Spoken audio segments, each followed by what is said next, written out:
Salmo de número 131, irmãos, diz assim: Senhor, não é soberbo o meu coração, nem altivo o meu olhar. Não ando à procura de grandes coisas, nem de coisas maravilhosas demais para mim. Pelo contrário, fiz calar e sossegar a minha alma, como a criança desmamada se aquieta nos braços de sua mãe. Como essa criança é a minha alma para comigo. Espera, ó Israel, no Senhor, desde agora e para sempre. Vamos orar? Bendito Pai, soberano e eterno Deus, a Tua palavra ela foi lida diante do Teu povo, e aprove ao Senhor falar com o Teu povo por meio das Escrituras, por meio do texto bíblico.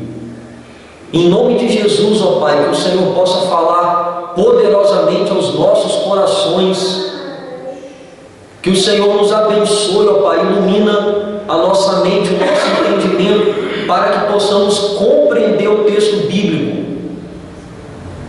e viver conforme a Tua palavra, os Teus mandamentos. Cative as nossas atenções para Ti, somente para Ti nesse momento, ó Pai. Em nome de Cristo esteja conosco. Amém.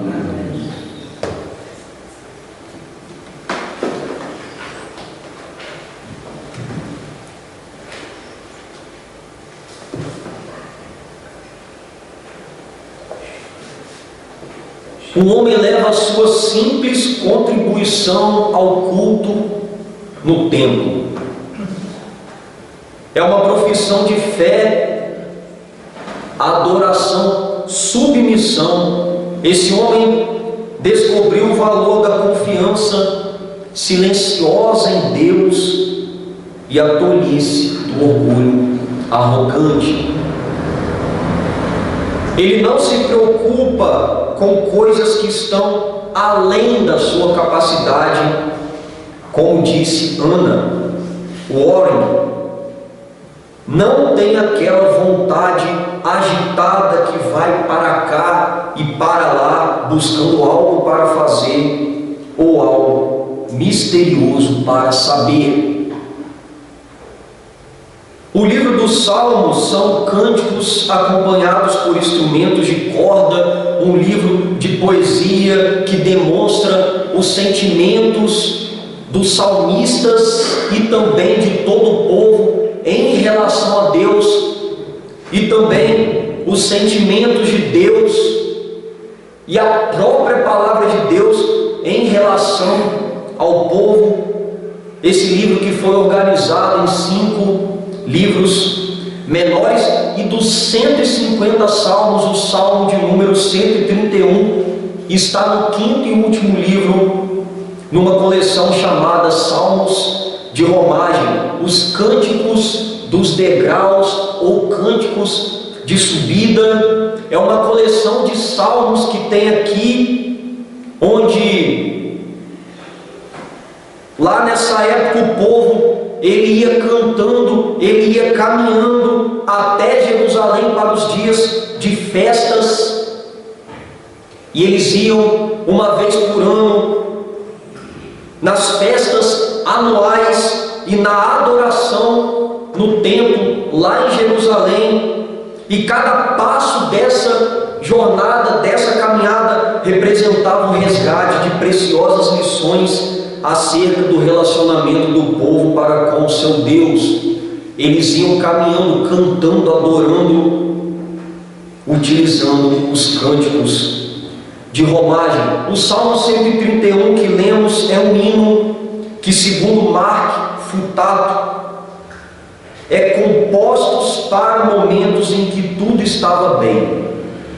Então, existem alguns salmos, como eu tenho pregado, que os homens, que o povo de Deus estava em guerra, estava em amargura, aflições, mas aqui tudo estava bem. Tudo estava maravilhoso. Esse salmo ele possui 3 versos, 4 estrofes, e ele foi escrito, como nós podemos ver aqui, cântico de romagem de Davi, escrito pelo rei Davi, ao subir ao trono como rei de Israel. Davi, após anos de pelejas, de perseguições e aflições, enfim, chega ao trono, ele senta ao trono. As tribos de Israel foram, que pelo querer, pela vontade de Deus, colocaram Davi agora no trono. Ele que desde os tempos de Saul já era reconhecido como um rei, e ele foi um grande guerreiro que batalhava em nome de Deus e protegia Israel dos seus inimigos. Este salmo, então, além de ser uma oração de Davi direcionada a Deus, como foi dito, é um hino também destinado ao povo, com o propósito de encorajar esse povo, dar confiança a esse povo nas expectativas daquilo que Deus prometeu a esse povo. Davi demonstrou uma absoluta confiança no Senhor ao revelar um espírito de humildade e esperança nele. Assim, a igreja de Cristo é aquela que confia e vive contente no nosso Senhor, com um coração humilde e esperançoso no Salvador. Humildade e esperança. Diante disto, meditaremos no seguinte tema: esperando em Deus. Como devemos esperar em Deus? Em primeiro lugar, devemos esperar nele, subjugando e humilhando o nosso coração. Por favor, olhe para a sua Bíblia, verso 1, diz assim: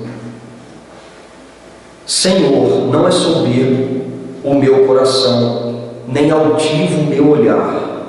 Não ando à procura de grandes coisas, nem de coisas maravilhosas demais para mim. Aqui nós vemos que Davi, ele negou o orgulho do seu coração, quando ele diz: Senhor, não é soberbo o meu coração. Davi tinha todos os motivos para ser soberbo, afinal de contas, ele era um dos homens mais poderosos da terra, ele era um grande rei, mas não é assim que o vemos aqui. Ele iniciou sua oração declarando que, por mais que o seu coração, o coração de um rei guerreiro, fosse tentado à soberba e ao orgulho pelos seus grandes feitos e posição, o seu coração era aqui humilde diante de Deus.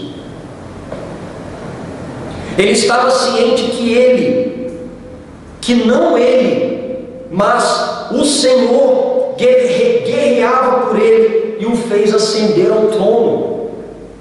Não foi Davi que foi ao trono, irmãos. Deus que levou esse homem até o trono. E embora em 1 Samuel 17:28 nós vemos Davi sendo acusado de presunção, de altivez, ao desprezar um gigante, o gigante Golias. Ele não era o tipo de pessoa que vivia se vangloriando ou alimentando uma imagem elevada demais.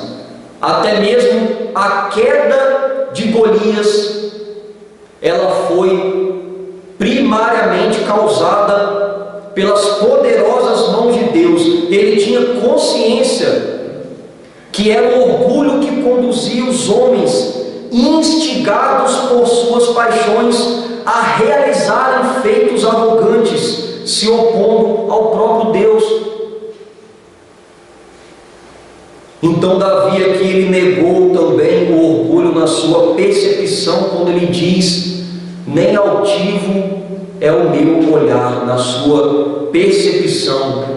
Davi, em sua trajetória, conhecia vários reis altivos, pessoas que olhavam para o povo com desprezo e achavam em sua incredulidade, idolatria e tolice, que seus olhos estavam até mesmo acima dos olhos de Deus. Contudo, os olhos de Davi não eram altivos, não havia altivez de espírito em seu semblante e nos seus gestos.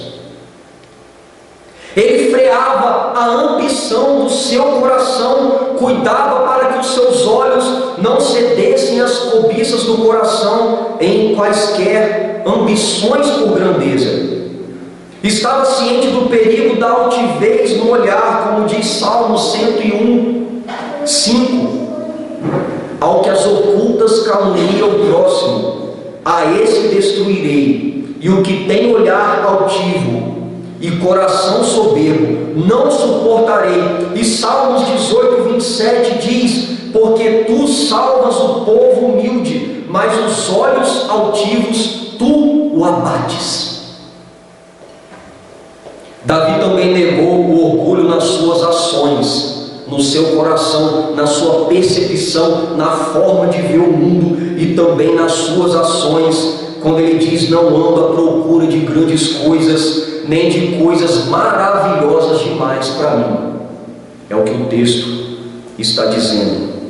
Ele não ambicionou ser rei, não andava à procura e se preocupava com questões que iam além das suas possibilidades.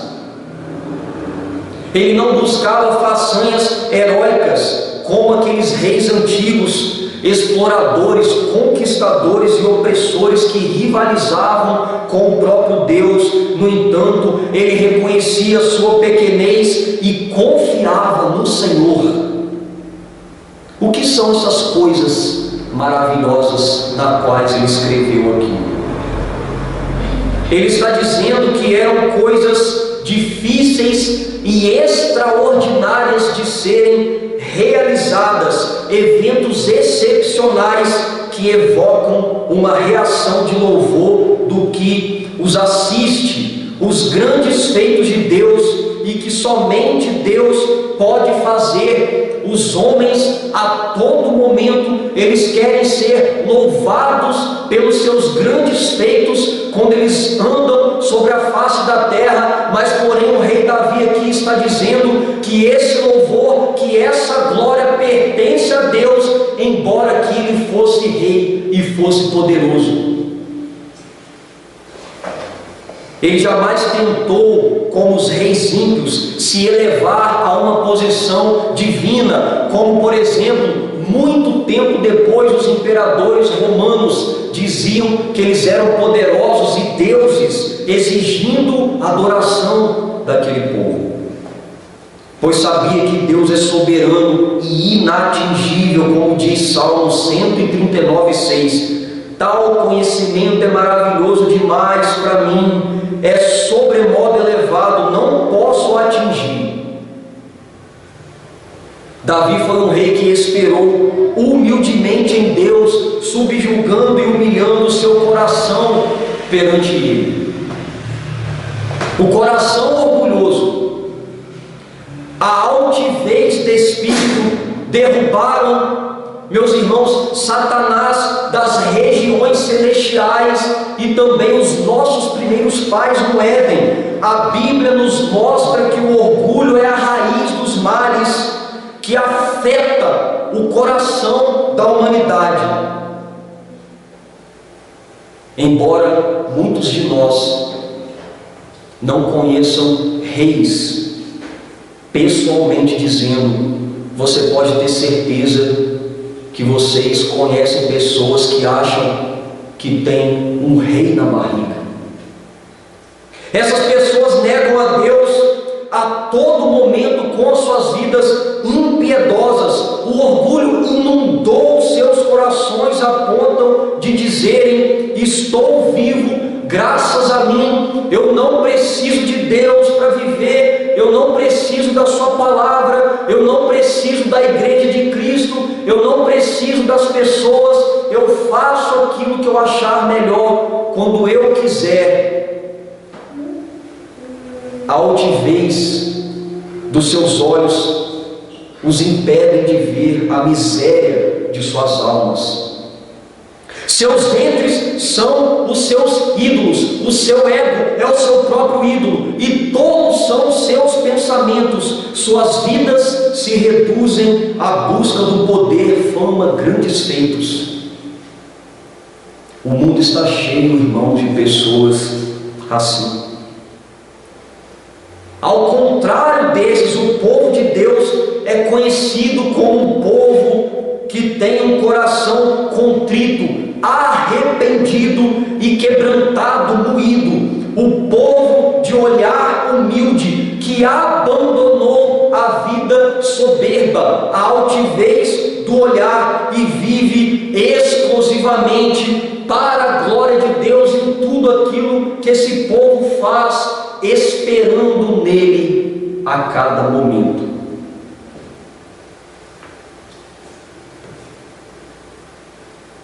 Esperamos em Deus não só subjugando e humilhando o nosso coração, mas em segundo lugar, acalmando e sossegando a nossa alma. Por favor, olhe para o texto, diz assim, verso 2: pelo contrário, fiz calar e sossegar minha alma, como a criança desmamada se aquieta nos braços de sua mãe, como essa criança é a minha alma para comigo. Aqui nós vemos Davi repousando no Senhor, quando ele diz, pelo contrário, fiz calar e sossegar minha alma. Davi iniciou o verso com uma locução adverbial, que é isso, pelo contrário. Ele mostrou os reis altivos, soberbos, e ele diz, eu busco o contrário. O rei não ansiava por perturbações, mas por calmaria de alma, indicando que muitas tempestades de busca pessoal tiveram de ser acalmadas. Por incrível que pareça, quando nós muitas das vezes estamos com a nossa alma aflita, atribulada, passando por tormentos terríveis, são por coisas que nós mesmos procuramos e agora nós não temos condições de sustentá-las. Vale-se notar que alma aqui significa desejo, anseio. Davi não desejava tribulações, conflitos internos. Ele mesmo aqui negou a si os seus próprios desejos que o atormentava, repousando em Deus. Davi se contentou no Senhor, irmãos, como a criança desmamada se aquieta nos braços de sua mãe. Como essa criança é minha alma para comigo. E aqui nós vemos uma das ilustrações mais belas do saltério, como outras, mas Davi se utiliza desse exemplo para expor o seu estado de confiança, segurança diante de Deus. Olha que interessante. O termo se refere à criança desmamada. É uma criança que acabou de terminar de mamar, tendo uma ideia aqui de completude. Ele expressou o seu relacionamento de contentamento para com Deus como a criança desmamada, ou seja, uma criança recém-amamentada que agora está quieta, acalentada e que ainda descansa satisfeita no seio de sua mãe. As mulheres aqui que já amamentaram sabem muito bem do que eu estou dizendo. O bebê mama, mama, mama e depois parece que ele desmaia no colo da mãe. Alguns não aguentam nem abrir o olho, fica satisfeito, dorme com a alma calma, sossegada. Thomas Manton explica que a criança desmamada não contesta nada e não espera nada além daquilo que sua mãe vai lhe dar. Ela só começa a ficar aflita de novo na próxima mamada, mas naquele momento ali ela está satisfeita nos braços da mãe. É assim que Davi se sentia aqui nos braços do Senhor, sem nenhuma preocupação, quieto. A alma confiante do salmista é descrita como estando quieta e submissa, visto que estava na presença do Deus da sua vida, como disse João Calvino, comentando esse versículo. Os desejos fúteis com os quais os homens se deixam arrebatar provém de sua busca por sabedoria e prudência acima do que é necessário, quando nós buscamos a qualquer preço aquilo que não é necessário para nós e que não glorifica o nome de Deus. A gente fica com a alma atribulada por essa busca insaciável. As crianças possuem uma característica admirável.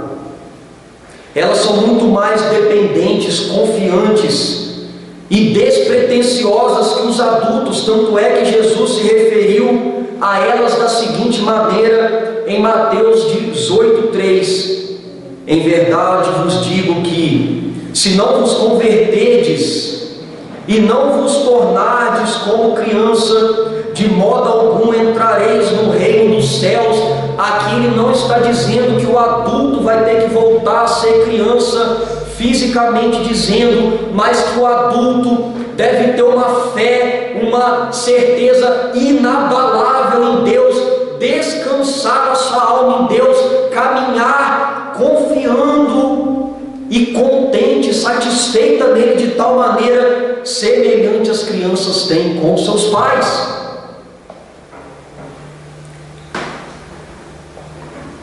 Muitas das vezes a descrença e as nossas ambições desenfreadas e desequilibradas nos levam a inquietações. Adversidades da vida, descontentamento a todo momento podem nos abater. E aqui eu faço uma pergunta: em quem nós temos crido? Em quem depositamos a nossa confiança? E como estamos buscando o contentamento?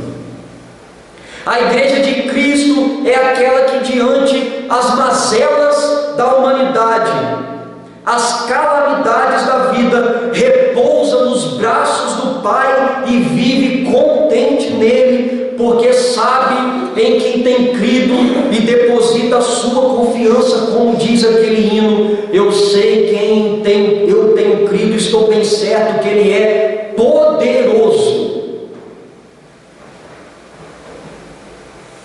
Esperamos em Deus não só subjugando e humilhando o nosso coração e acalmando e sossegando a nossa alma, mas em terceiro e último lugar, nós devemos esperar em Deus, esperançosos em suas promessas, como está aí na sua Bíblia, no verso de número 3, está escrito assim: espera, ó Israel, no Senhor, desde agora e para sempre.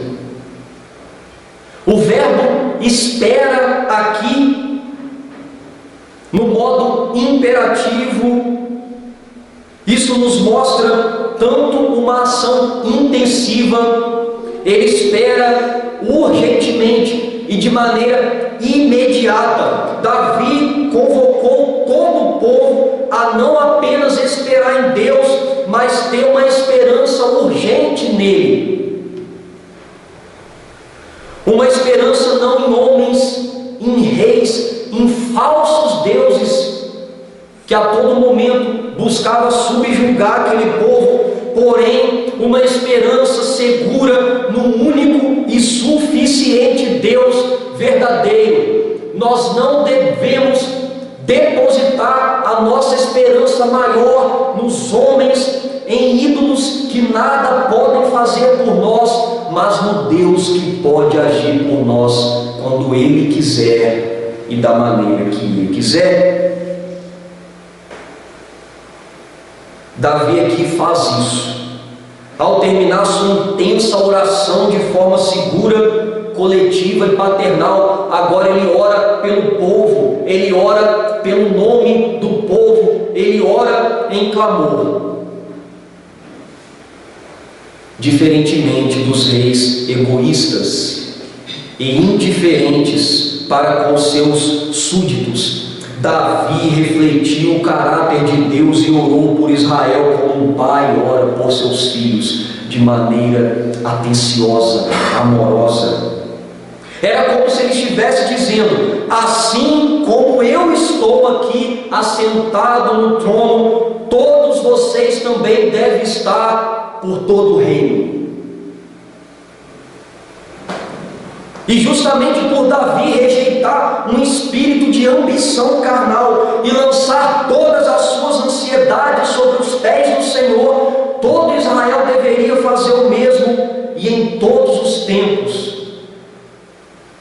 Para Davi, esperar no Senhor não era um ato momentâneo, contudo, uma experiência permanente, como diz Salmos 130, verso 7. Espere Israel no Senhor, pois no Senhor há misericórdia, nele copiosa redenção. O esperar confiante e esperançoso em Deus é uma consequência de um coração subjugado e humilhado, quanto de uma alma acalmada e sossegada. A gente só consegue esperar nas promessas de Deus quando nós humilhamos o nosso coração, acalmamos a nossa alma e não queremos fazer aquilo com as nossas próprias forças, com o nosso próprio entendimento, mas nós esperamos no agir de Deus, porque Ele sabe o que é melhor para nós.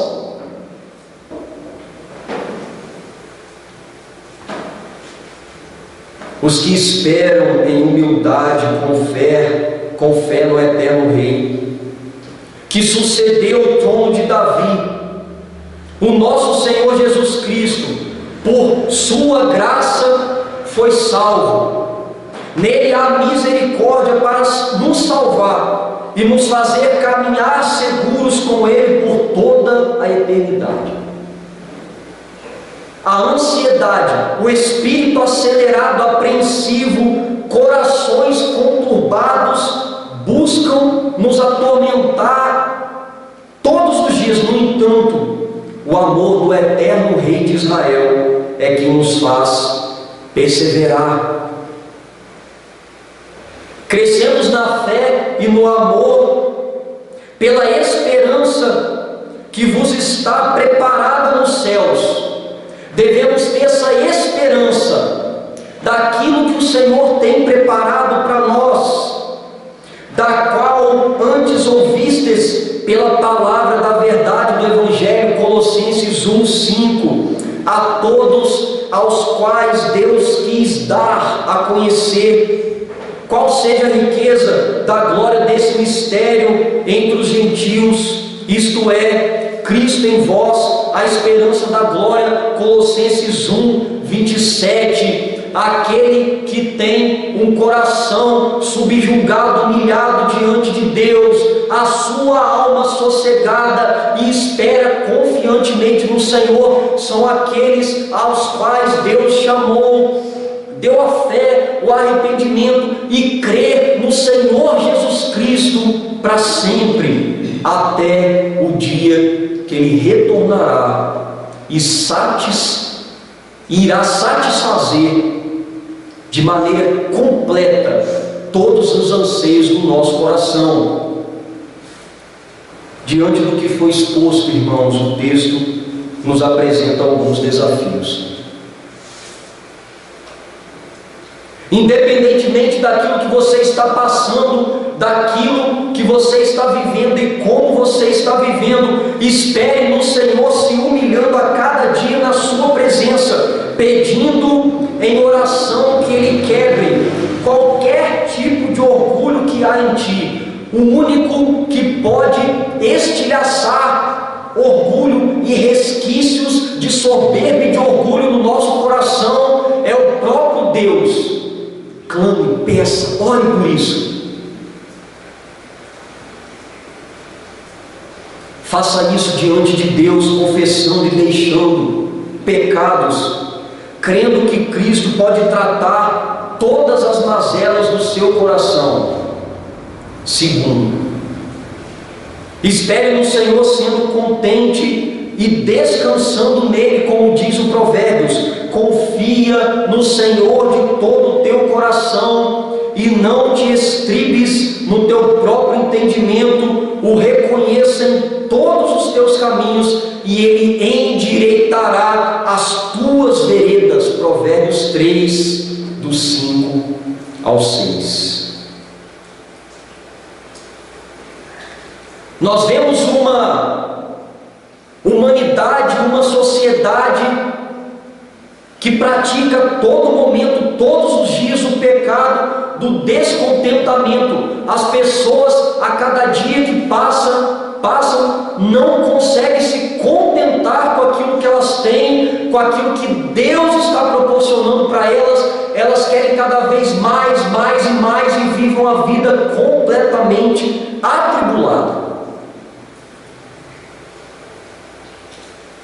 Mas nós devemos ser contentes no Deus da nossa salvação e naquilo que Ele providencia para nós todos os dias, com gratidão, com contentamento no Senhor, sabendo que Ele sabe o que é melhor para nós e o que nós realmente precisamos para viver. Em terceiro lugar, espere no Senhor com firme esperança. Como diz o salmista: descansa no Senhor e espera nele. Não te irrites por causa do homem que prospera em teu caminho, por causa do que leva a cabo os seus maus desígnios. Irmãos, eu estou querendo dizer aqui que nós devemos ter a nossa esperança no Senhor, abandonar as nossas presunções, deixar a ira, o furor, a impaciência, porque tudo isso, se for cultivado e estiver presente na nossa vida, nós acabaremos mal, porque os malfeitores serão exterminados, mas os que esperam no Senhor possuirão a terra. Salmos 37, do 7 ao 9. No início dessa pregação, o que a poetisa Ana nos ensinou por volta do ano de 1850, Deus, por meio do rei Davi, ensinou ao seu povo há muitos séculos atrás, nos exortando hoje por meio dessa palavra a confiar em Cristo, em humildade e esperança nele. Por favor, fique de pé, eu quero orar por você nesse momento.